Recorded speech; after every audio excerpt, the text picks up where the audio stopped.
दुनिया में अनेक रिश्ते होते हैं, लेकिन एक रिश्ता ही इतना खास होता है कि हम उसको कभी समझ नहीं पाते। एक ऐसी ही कहानी है एक बहन की, जो एक भाई अपनी बहन के बारे में बता रहा है। मैं अपनी बहन को ज़्यादा पसंद नहीं करता था।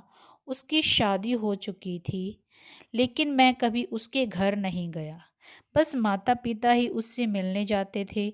मुझे पता भी नहीं था कि वह किस हाल में है।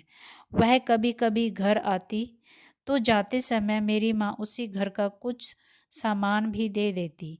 यह बात मेरी पत्नी को बिल्कुल पसंद नहीं थी। जब भी मेरी माँ ऐसा करती, मेरी पत्नी आकर मुझसे शिकायत करने लगती कि तुम्हारी माँ तुम्हारी कमाई कैसे उड़ा रही है।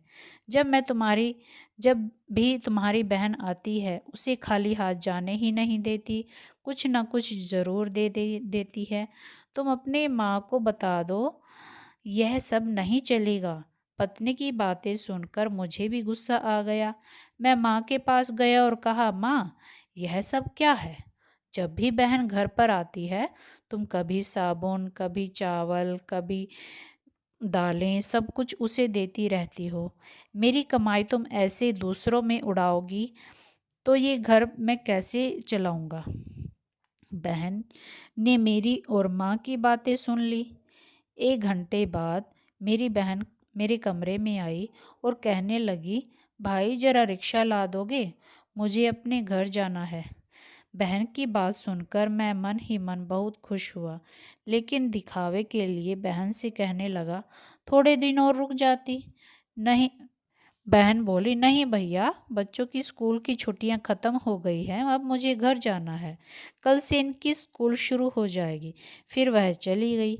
पिताजी के मरने के बाद जब घर का बंटवारा हुआ तो हम दोनों भाइयों ने आपस में ही बंटवारा कर लिया, लेकिन उसमें से भी बहन को कुछ नहीं दिया। वह फिर भी खामोश रही, हमसे कोई शिकायत नहीं की। लेकिन हमारी माँ बहुत रोई और कहने लगी, बहन को भी कुछ दे दो। लेकिन हमने माँ की एक ना सुनी और माँ को डरा धमका कर चुप करा दिया। बेचारी विधवा औरत, अगर हम उसे घर से निकालते तो वह कहाँ जाती, इसलिए चुप हो गई। भाई साहब ने अपना हिस्सा बेचकर शहर जाकर नया काम शुरू कर दिया और वहीं रहने लगे। हमने अपनी बहन के साथ जैसा बिहेव किया था, उसकी पनिशमेंट तो हमें मिलनी ही थी। भाई साहब का कारोबार बर्बाद हो गया और वह मजदूरी करके अपना पेट पालने लगा। मेरे बड़े बेटे को भी टीबी हो गया। इसके इलाज में लाखों रुपए खर्च हो गए। जो भी मेरे पास था, सब कुछ खत्म हो गया और मुझे कर्ज लेना पड़ा।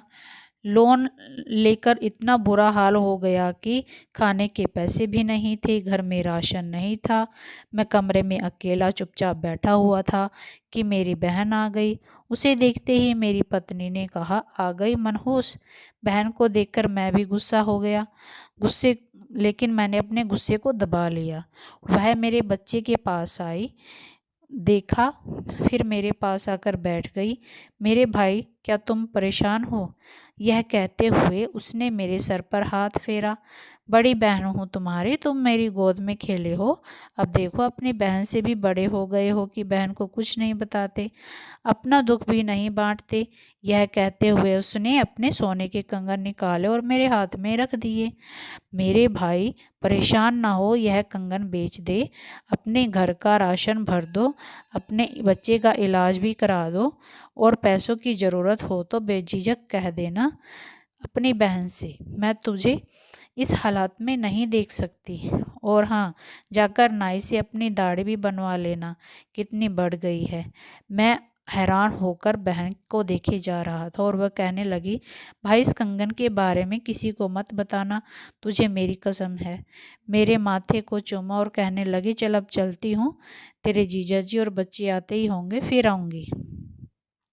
मैं पहली बार उसे घर के बाहर तक छोड़ने गया, देखा तो पैरों की चप्पल भी टूटी हुई थी। उसने कपड़े भी वही पुराने पहने थे। मैं बस देखता ही रह गया। मैंने तो अपनी बहन की घरेलू हालत जानने की कोशिश भी नहीं की।